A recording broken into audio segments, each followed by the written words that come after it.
Graça e paz, povo de Deus, bom dia. Esse é o programa Semeando Família. Eu sou o Diácono Lucas e é um prazer ter você aqui com a gente hoje para que a gente possa falar um pouco mais da palavra de Deus, trazer uma edificação para você nesse tempo que nós temos. E hoje aqui comigo está a ministra de louvor, Ana. Graça e paz, Ana, tudo bem? Graça e paz, Lucas. Graça e paz, família Semeando.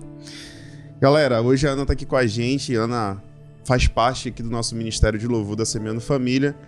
E eu queria ler um versículo para a gente introduzir, esse assunto, que está lá em Efésios, capítulo 1, versículo 6, fala o seguinte: em amor nos predestinou para sermos adotados como filhos, por meio de Jesus Cristo, conforme o bom propósito da sua vontade, para o louvor da sua glória e graça, a qual nos deu gratuitamente no amado. Ana, a gente estava conversando aqui antes de iniciar essa gravação e você falando de um testemunho, de um momento que você passou pedindo confirmações daquilo que era o seu propósito, do que era o seu ministério.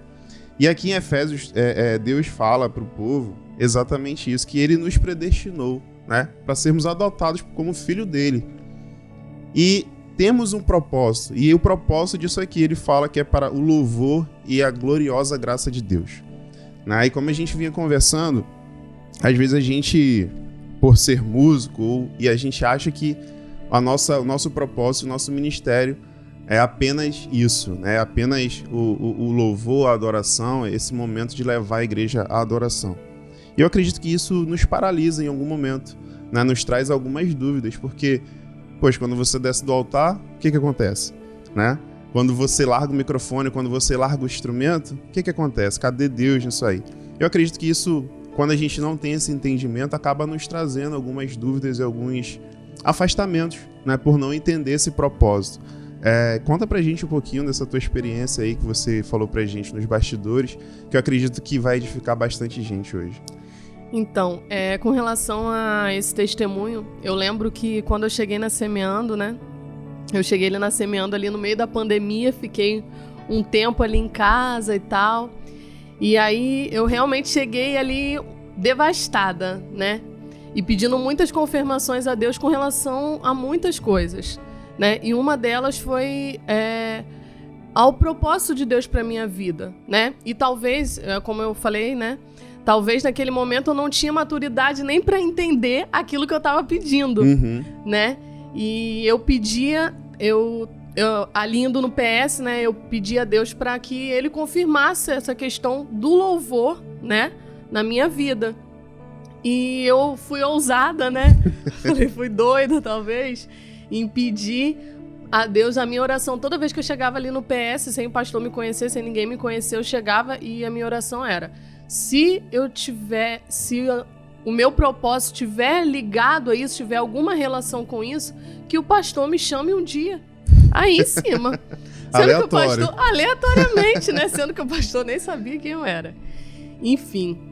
E todas as vezes que eu chegava naquela segunda-feira, às 10 horas da noite, eu fazia aquela mesma oração. E nunca falei isso pra ninguém. E eu lembro que um dia, meus pais não estavam me acompanhando, eu estava indo sozinha. E foi a primeira vez que meu pai foi à igreja, na Semeando Família. Eles já eram de outra igreja. E aí, eu lembro que o pastor, ele fez uma oração muito direcionada ao Ministério de Louvor, ao Ministério de Dança, todo mundo que atuava nessa área. E ele chamou todos os ministros, ali em cima, e falou pro Lucas, que eu lembro exatamente Lucas, desse dia, Lucas, se vira. Tinham mais de, uns 10. Eu não sei de onde que eu arrumei tanto microfone, mas deu o microfone pra todo mundo naquele dia. Se vira e arruma o microfone pra esse povo. E assim, nós cantamos, lá, e foi um marco na minha história.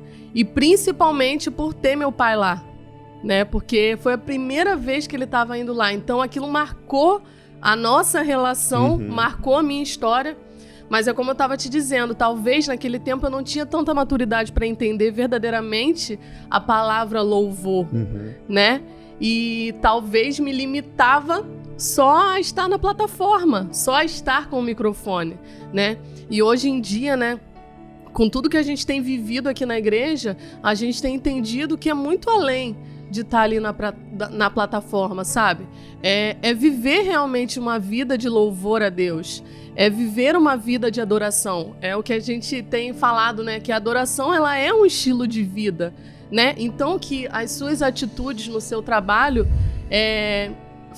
façam com que o nome de Jesus seja adorado, seja glorificado, né? Que as suas atitudes ali no shopping, na hora da fila, na hora de você se decidir se você vai colar na prova ou não, sabe? Tudo isso glorifica a Deus. Eu falo que a minha fala, assim, pra mim mesma é que eu não tô limitada às 4 paredes da igreja, sabe? Exatamente. Eu quero que Deus, eu não quero... eu quero que as pessoas vejam Cristo em mim através das minhas atitudes, né? Então, que verdadeiramente a gente possa se posicionar com relação a isso, né? Se posicionar com o que a gente vê, com o que a gente escuta, com o que a gente fala, né? Os lugares onde a gente vai. Então, que tudo seja para a glória de Deus, né? Porque... nossa, a gente é tão falho e Deus, como você leu ali nesse versículo, Ele nos adotou, sabe? A gente é filho, então o mínimo que a gente pode fazer é corresponder a Ele como um pai. Exatamente. Sabe? Exatamente. Talvez você está aí hoje paralisado naquilo que é o seu ministério, né, Ana? Às vezes a gente se paralisa, né? Por essas situações, por não ter esse entendimento de ter uma vida com Deus, né? Porque como você falou, se a gente sobe e só canta... cara, a gente só canta, mas a gente não leva a igreja a um local de adoração. Porque não tem como eu levar alguém para um local que eu não conheço, né? Você pega o GPS para no meio do caminho. Se você não sabe o caminho, nem eu, a gente vai ficar perdido nesse rolê aí. Ninguém sabe onde vai chegar. E a gente vai ficar ali meio que procurando o caminho, procurando algo para chegar no local, né? Mas quando a gente tem essa intimidade com Deus, quando a gente vive, né, esse evangelho, não de apenas falar, mas de viver, como você falou, né? Em todos os momentos, você parar e falar, cara, o que Jesus talvez faria nesse local, né? Pô, aconteceu uma situação comigo, o que será que Jesus faria nessa situação? E é legal você ter falado sobre a maturidade, né?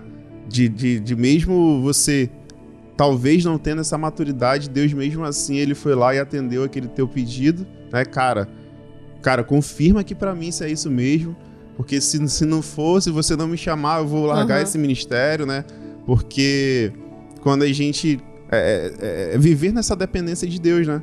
A gente depender dele, cara, confirma aí, porque se não for, a gente às vezes não tem essa sensibilidade, né? A gente fica tentando fazer da nossa própria força, da nossa própria vontade, fica dando cabeçada em algumas situações que Deus talvez não estivesse ali, né? Mas não, eu sei fazer, então eu vou lá e faço, né? Como você falou, eu sei cantar, e se Deus não quiser que você cante, né? O que vai acontecer?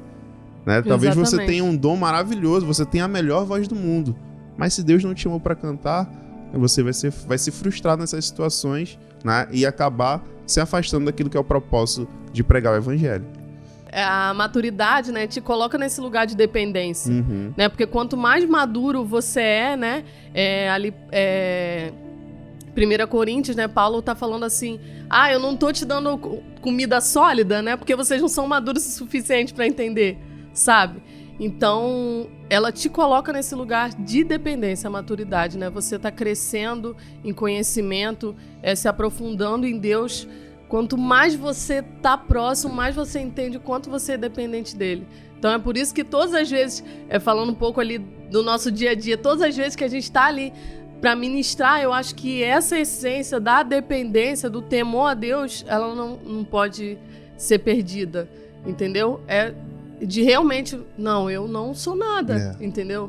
Eu preciso do Senhor aqui, né? Pelas minhas mãos, talvez a igreja possa até ser guiada pela emoção que a música traz, mas não é conduzida assim pelo agir, pelo poder de Deus, né? É verdade. Então que o que a gente traz, né? Não só na plataforma como música, né? Mas tudo que a gente faz que possa alcançar outras pessoas, que primeiro nos alcance. Nos alcance. Sabe? Nos alcance primeiro para que a gente possa realmente, como ministro, né, do evangelho, a gente possa realmente levar a igreja a esse caminho, sabe? Que a gente já trilhou, sabe? A gente já conhece, então eu vou te levar também porque vai ser muito bom. É isso aí.